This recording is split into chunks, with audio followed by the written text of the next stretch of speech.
오늘 우리는 고센, 이 고센 땅에 대해서 생각해 보겠습니다. 여섯 번째, 이 고센은 바로 소안인데 헤브론보다도 7년 더 늦게 세워진 도시입니다. 오늘 민수기 13장 22절에 또 남방으로 올라가서 헤브론에 이르렀으니 헤브론은 애굽 소안보다 7년 전에 세운 것이라. 그곳에서 아낙 자손 아히만과 세세와 달메가 있었더라. 아멘. 이 말씀 가지고 이 고센에서 헤브론에 대해서 생각합니다. 첫째, 헤브론. 이 헤브론은 남방을 향하여 올라가야 됩니다. 남방은 어떤 곳입니까? 이 남방은 네겝, 남방, 남쪽입니다. 이 네겝은 문자적으로 바짝 마르다, 마른 땅을 뜻합니다. 그래서 1차적으로 이민은 이 지리적 장소로 갈정했는데 이 지리적 장소는 남부에 대해서 지명, 즉 남쪽 나라 남방입니다. 그래서 2차적으로 이민은 남쪽입니다. 그리고 이 헤브론은 바짝 마른 땅으로 광야의 사망을 향하여 올라가야 된답니다. 왜? 헤브론은 남방에 있기 때문입니다. 그래서 이 남방은 바짝 마르다, 마른 땅, 곧 이 마른 땅은 사막입니다. 이 마른 땅은 광야입니다. 그래서 광야의 사막, 바짝 마른 땅 남방을 향하여 올라가야 된다고 여기 말씀하고 있습니다. 그래서 성도는 광야로, 바짝 마른 땅 사막으로 나가야 됩니다. 이스라엘 백성들은 광야로 나갔습니다.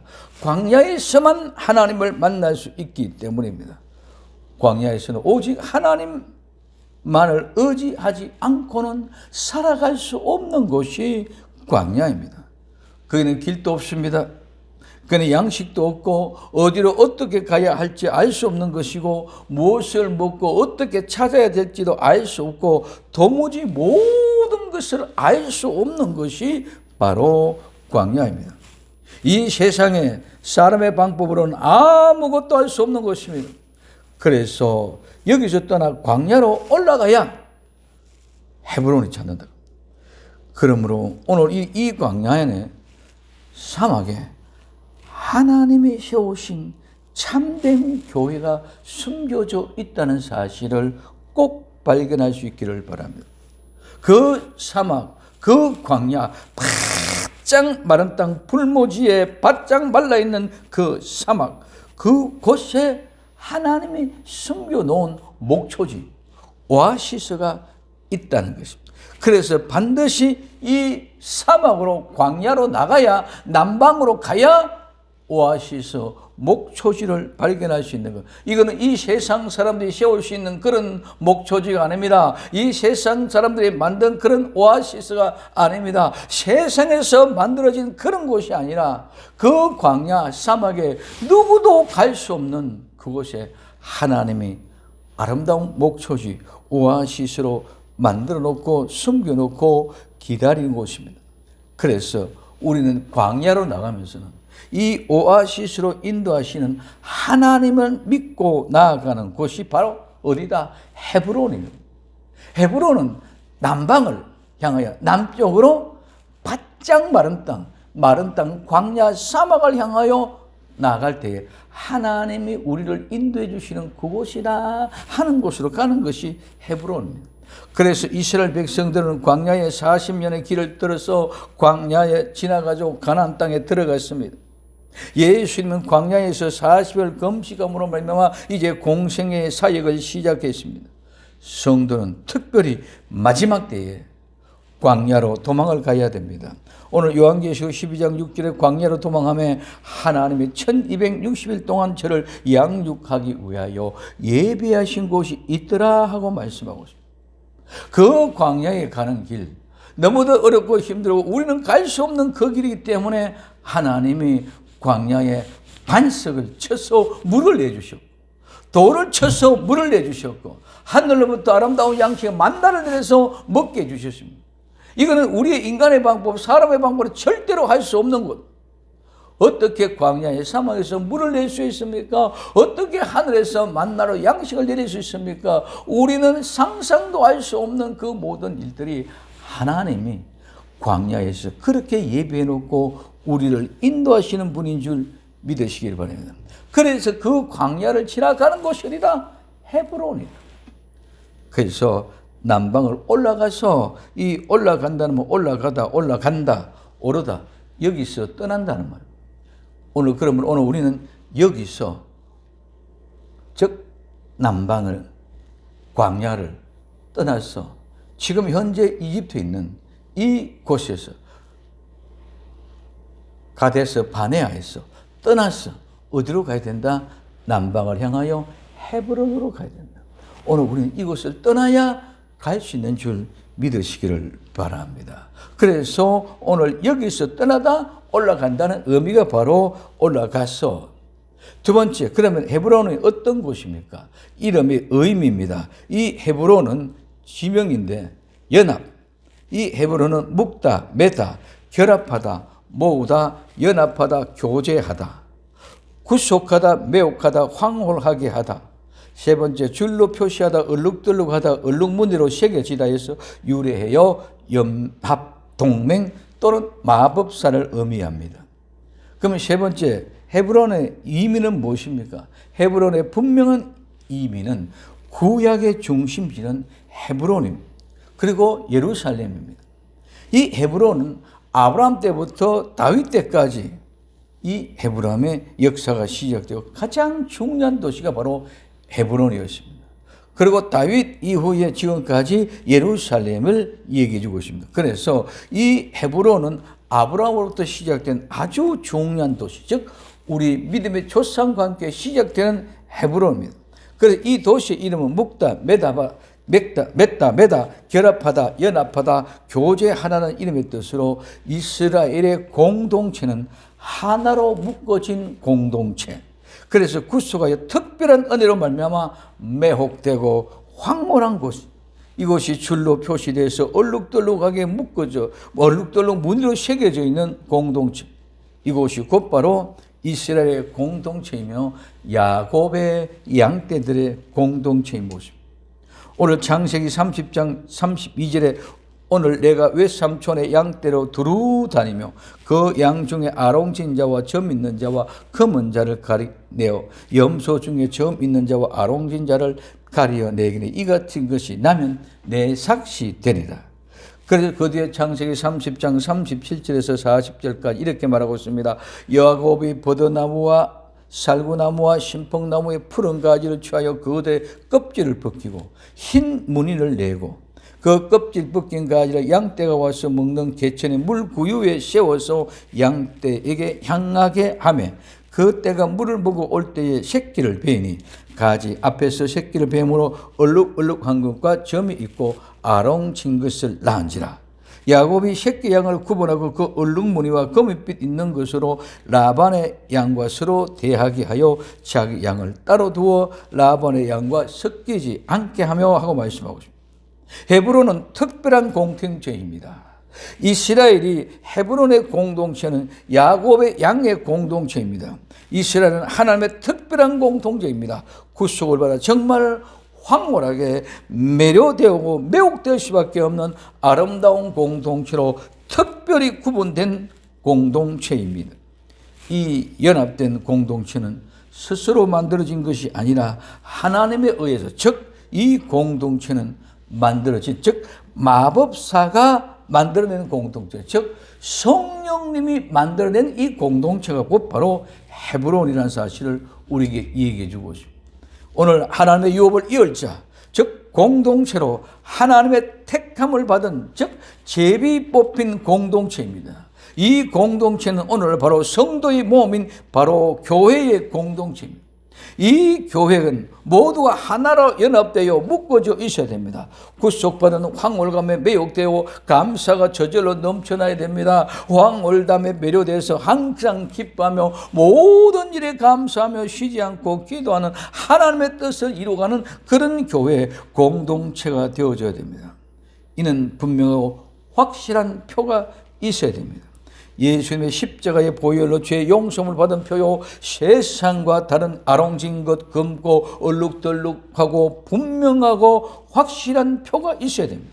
이 표는 버드나무, 살구나무, 신풍나무의 껍질을 벗겨진 흰 무리 아래, 즉 그 흰 무늬 아래서 물을 먹어야 됩니다. 이는 예수님의 십자가의 아래서 하나님의 말씀을 먹고 깨끗하고 정결하게 죄를 씻어야 된 표를 말합니다. 그래서 그 아래 예수님 십자가 아래에서 물을 먹어야만 됩니다. 그래서 그 말씀을 먹고 깨끗하고 정결케 되어 죄를 깨끗하게 씻은 표입니다. 이 표가 있어야 됩니다. 이것이 할례의 표며, 이것이 야곱의 표며, 이것이 야곱의 양떼의 표며, 이것이 하나님 인으로 도장을 표시한 표이며, 이것이 마지막으로 하나님의 유업을 이어받을 표입니다. 이것이 택함을 받았다는 제비 뽑힌 증거입니다. 신약에는 이것이 예수님을 믿고 죄의 사함을 받았다는 증거입니다. 광야에 외치는 자의 소리, 주의 길을 예비하라, 그 첩병을 평택하라. 즉 회개하라, 천국이 가까웠다는 소리를 듣고 나가 예수 그리스도의 믿음으로 말미암아 죄 사함을 받은 자 모습. 그래서 요한복음 3장 3절에 예수님께서 대답하여 가라사대 진실로 진실로 너희에게 이르노니 사람의 물과 성령으로 나지 아니하면 하나님 나라에 들어갈 수 없느니라. 육으로 난 것은 육이요 성령으로 난 것은 영이니 내가 너희에게 거듭나야 하겠다는 말을 기이 여기지 말라.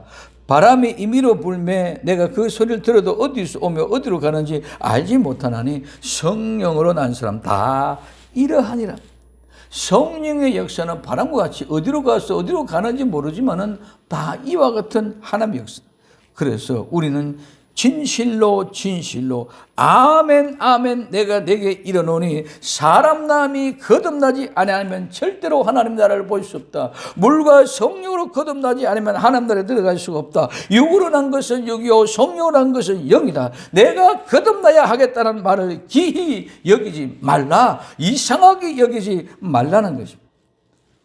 오늘 사도행전 16장 31절에 가로되 주 예수를 믿어라. 그리하면 너와 내 집이 구원을 얻으리라고 말씀하고 있습니다.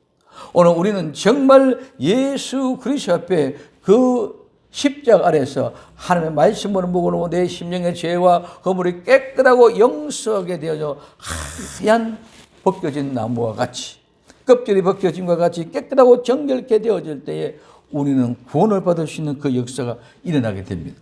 그러므로 사도행전 13장 48절에 이방인들을 듣고 기뻐하며 하나님의 말씀을 찬송하며 영생을 주시기로 작정된 자는 다 믿더라. 이것이 하나님의 구원의 표입니다. 하나님의 영생의 작정, 즉 영생을 주시기로 작정된 자는 다 믿어졌다. 이것이 하나님의 은혜의 표입니다. 그래서 성도는 이와 같이 아름다운 하나님의 흔적의 표, 즉 예수 그리스도의 흔적의 표를 가지고 있어야 됩니다. 갈라디아서 6장 17절에 이후로는 누구든지 나를 괴롭게 하지 말라. 내 몸에는 예수님의 흔적을 가져놓으라. 오늘 우리는 어떤 흔적 속에도 예수 그리스도의 흔적이 모든 아픔을 모든 고통을 다 집어삼켜버리게 되는 줄로 믿습니다. 이 말씀이 모두 어디에서 헤브론 안에서 이루어져야 할 말씀들입니다. 그래서 헤브론이라는 것은 매우 중요한 것입니다. 헤브론은 교회의 성도의 공동체로서 하나된 모양의 모습입니다. 헤브론이 되지 않으면 성도가 될 수 없고 교회가 될 수가 없습니다. 교회 헤브론은 이 공동체는 어떤 사람이든 어떤 양떼든 어떤 한 인격자든 한 신앙인의 모습이 빠지면 안 되는 완벽한 아름다운 공동체가 헤브론의 교회의 모습. 우리 몸에는 온전히 되어져 있는 온전한 몸에 팔이 잘려나면 우리는 장애인 병신이라고 합니다. 다리가 어떤 부분 한 부분이라도 없으면 모두가 다 온전한 사람이 되지 않습니다. 그럼 우리는 하나님의 나라야 하나님의 교회는 이와 같이 온전히 모두가 다 한 사람의 모습으로 모양과 형상과 모습을 가지고 형태를 가지고 각자 자기에게 주어진 하나하나 조그마한 일들이 아니라 모두가 하나님의 거룩한 공동체의 일이 되어 모두가 협력하여 선을 이루는 아름다운 헤브론의 공동체 교회를 이루어가야 될 줄로 믿습니다. 이 교회가 하나님의 핏값으로 세우신 거룩한 공동체요 교회가 되는 것.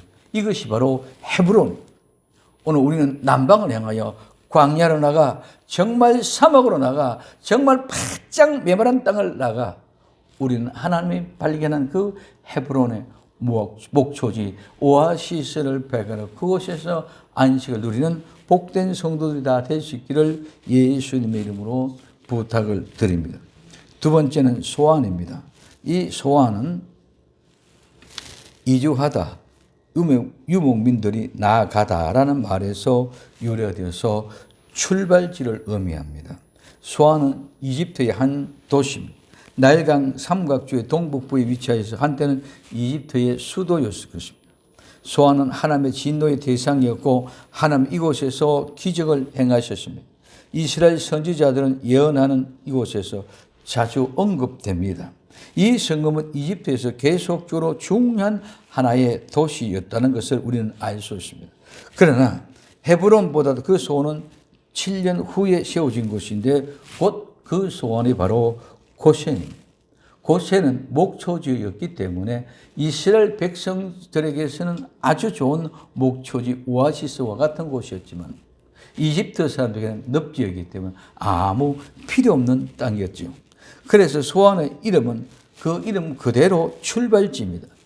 헤브론이 만들어지고 7년 후에 만들어진 이 도시는 이후에 이스라엘 백성들이 비돔과 라암셋으로 국고성을 만들고 10대 재앙 때에 그곳에서 보호받고 이스라엘 백성들은 그곳에서 출발하는, 즉 애굽에서 출애굽하는 출발지가 된 곳이 바로 이 소안 고센입니다. 그러면 이 이집트의 지향이 구별된 피해간 고센, 이 고센 장수. 오늘 출애굽기 8장 22절에 23절에 그날은 내가 내 백성이 거하는 고센 땅을 구별하여 그곳에는 파리떼가 없게 하리니 이로 말미암아 나는 세상 중에 여호와인 줄을 내게 알게 될 것이다. 내가 내 백성과 내 백성 사이에 구별을 두리니 내일 이 표징이 있으리라 하셨다 하시고 말씀하고 있습니다.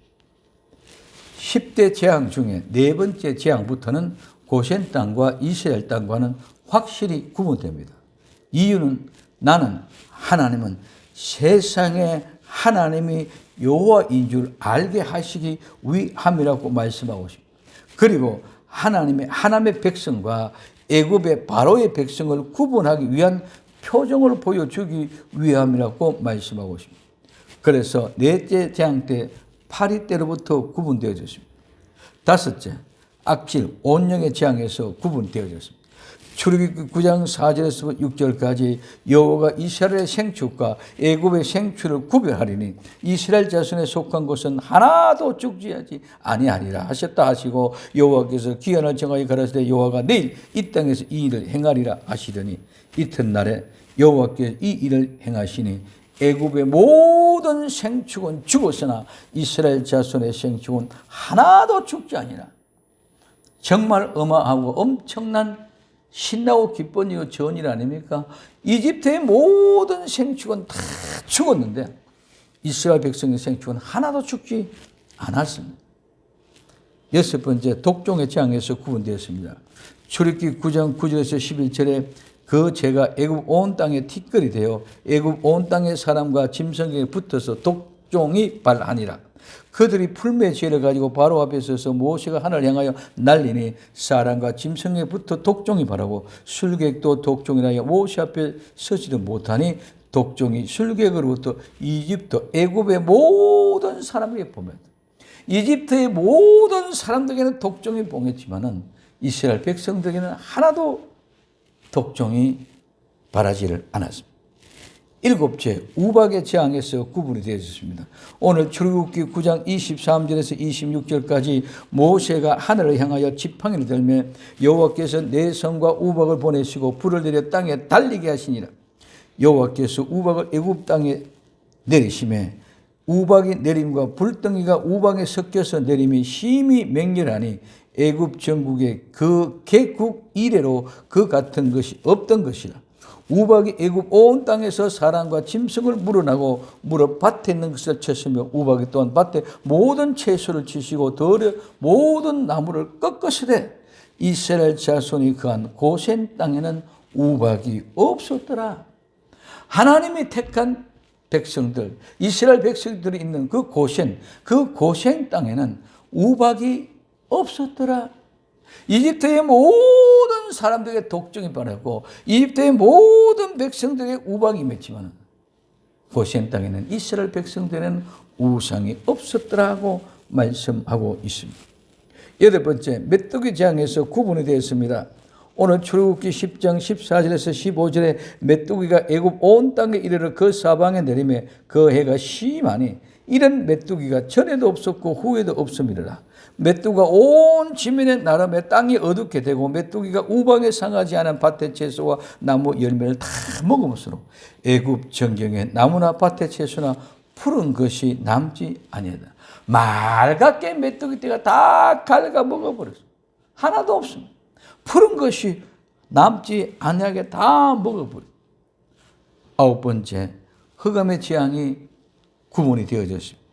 오늘 출애굽기 10장 21절에서 23절에 여호와께서 모세에게 이르되 하늘을 향하여 내 손을 들어서 애굽 땅 위에 흑암이 있게 하라. 곧 더듬을 만한 흑암이라. 모세가 하늘을 향하여 손을 들매 캄캄한 흑암이 쌓일 동안에 애굽의 온 땅에 있었어. 그동안 사람이 서로 볼 수 없으며 자기 처소에서 일어날 자가 없어되 이스라엘 자손이 구하는 곳에는 광명이 있었더라. 어둠이 3일 동안 캄캄한 아무것도 볼 수 없고 만질 수가 없는 깜깜한 흑암의 세계에 있었는데 이스라엘 백성들이 있는 고센 땅에는 광명한 밝은 햇빛이 가득한 곳이 되어졌습니다. 오늘 이와 같이 분명하고 구분되어 있는 세상, 이 세상에 아름답고 풍요하고 너무너무 웅장하고 좋아 보이지만 그 모든 것은 흑암 속에 있는 것이요. 아버지 하나님께서 고센 땅으로 구분되어 있는 곳에는 아무것도 없고 보잘것 없고 초췌한 시골 막 노동가와 같은 그런 모습이지만 그 속에는 광명한 아름다운 빛이 비치고 있습니다. 오늘 나와 여러분들의 심령 속에 빛이 있으나 어둠이 그 빛을 깨닫지 못합니다. 오늘 우리는 예수 그리스도를 통하여 그 빛을 알므로 말미암아 광명한 빛이 내 속에 조명되어질 때 환하게 어둠이 다 물러가고 흑암의 권세가 다 물러가고 우리의 죄가 용서된 것 동시에 쇠감의 권세가 물러가고 죄가 물러감 동시에 모든 병마의 권세가 물러가고 그 모든 죄가 물러감 동시에 모든 문제가 해결되고 우리에게 모든 죄가 물러감과 동시에 많은 악한 영들이 다 떠나고 광명한 세상 빛의 천지가 되어서 하나도 아름다운 영광스러운 모습으로 보이지 않는 것이 없는 거룩한 역사. 그래서 반드시 이 어둠이 빛을 깨닫지 못한다는 말은 어둠이 절대로 빛을 이기지 못한다는 말입니다. 그러므로 오늘 어둠은 절대로 그 빛을 이기지 못하기 때문에 오히려 숨고 도망가고 피할 수밖에 없습니다. 선악과를 먹은 자들은 죄악 가운데 어두운 가운데로 숨고 피하고 도망을 갑니다. 부끄럽고 수치스러워서 가립니다. 숨깁니다. 이런 모든 역사가 오늘 3일 동안 깜깜한 어두운 곳에 있었지만 이스라엘 백성들이 가는 고센 땅에는 광명 천지가 되어졌다는 것을 오늘 우리에게 이야기해 주고 있습니다. 이 광명은 아름다운 빛이 나와 여러분들을 살리고 그 아름다운 빛이 나와 여러분들을 환하게 하시고 근심, 걱정, 염려가 다 날아가고 이제 우리는 우리 주 예수 그리스도 안에서 참된 평강, 주님의 빛이 우리가 오심의 빛과 하나가 되는 귀한 역사의 주인공이 될 수 있기를 예수님의 이름으로 부탁을 드립니다. 마지막 10번째, 장자의 죽음에서 구분됩니다. 그 깜깜한 세계에서의 광명한 아름다운 세계에 있었는데 그 광명과 어둠의 차이가 무엇입니까? 죽음과 삶, 생명의 차이입니다. 오늘 출애굽기 14장 4절에서부터 17절까지 모세가 바로에게 이르되 여호와께서 이같이 말씀하시기를 밤중에 내가 애국 가운데 들어가리니 애국 가운데서 처음 난 것은 위에 있는 바로의 장자로부터 맷돌 뒤에 있는 여종의 장자까지 모든 생축에 처음 난 것은 죽일지니라. 애국 전국에 전무후무한 큰 곡속이 있으리라. 그러나 이스라엘 자손에게는 사람에게나 짐승에게나 개도 그 혀를 움직이지 아니하니 여호와가 애굽 사람과 이스라엘 사이에 구별한 줄을 너희가 알리라. 세상과 이스라엘 분명히 구분했습니다. 이스라엘 백성들과 애굽 사람들 분명히 구분했습니다. 오늘날 성도와 이 세상 죄들과 분명히 구분되어질 줄로 믿습니다. 어둠과 광명이 부축이 붙여집니다. 죄 있는 것과 죄 없는 것 분명히 다릅니다. 선악과를 먹은 것과 선악과를 먹고 토실한 것과 완전히 다릅니다. 선악과를 먹은 자들은 숨어 도망가고 피할 수밖에 없고 수치스럽기 때문에 숨기고 감출 수밖에 없습니다. 그러나 선악과를 토한 사람은 모든 근심, 걱정, 염려 없이 부끄럼도 없고 수치도 없고 두려움도 없고 감출 것도 없고 도망갈 일도 없는 아름다운 행복으로 나타나는 그 자체 본질이 바로 이 사랑입니다. 그래서 이스라엘 자손들에게는 사람에게나 짐승에나 개도 그 혀를 움직이지 않는 아름다운 생명이 있지만 이스라엘과 애국과 분명하게 구분하는 것을 알게 해주시는 하나님, 이제 이 고시엔을 통해서 하나님이 구분해 주세요. 그래서 헤브론을 통해서 우리에게 분명히 구분해 주셨던 것. 광야를 향하여 바짝 마른 땅을 두려움 없이 무서움 없이 하나님이 인도하신 바 뜻대로 데려감을 당하며 나아가는 복된 역사의 주인공이 될 수 있기를 바랍니다. 정말 신나지 않습니까? 하나님이 어떻게 이렇게 구분할 수 있을까? 이들은 바로 헤브론의 백성이기 때문에 그렇습니다. 그리고 이들은 바로 하나님의 택한 백성이기 때문에 그렇습니다. 이와 같이 고시엔 땅은 하나님이 이스라엘 백성들이 거주하시는 곳으로 10대 저항으로부터 철저히 보호받는 것입니다. 그리고 고시엔 땅은 하나님이 예비하신 곳입니다. 그리고 오늘 우리는 미련 없이 두려움 없이 강하게 담대하게 용기를 가지고 무섭지만은 우린 두려움 없이 당당하게 광야를 향하여 정말 불모지 있는 사막을 향하여 정말 바짝 마른 땅을 향하여 출발할 수 있는 믿음의 용기를 가지고 도망가듯이 우리는 여기서 잡히면 죽을 것 같으니까 살 길이 없어서 광야로 도망가듯이 도망가면 하나님이 우리를 위하여 예비해 두신 목초지 오아시스, 고센 땅과 같은 것, 도피성과 같은 것, 아둘람 동굴과 같은 것을 미리 예비해 놓고 기다리고 계시는 줄 믿으시기를 바랍니다. 이 아름다운 믿음의 역사에 복된 주인공 다 될 수 있기를 예수님의 이름으로 부탁을 드립니다. 기도합니다. 사랑하는 주님 감사합니다.